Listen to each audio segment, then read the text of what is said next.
আসসালামু আলাইকুম। আজকে কলাগুলো বিক্রি করতে নিয়ে যাইবে আজকে।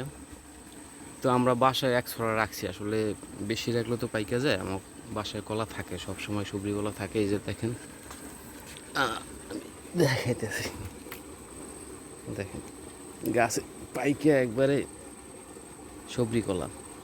এই ইঁদুরে খাইয়ে ফেলা, এই সমস্যা দেখেন কতগুলা কলা খাইয়ে ফেলাইছে। একটা দুইটা তিনটা চারটা।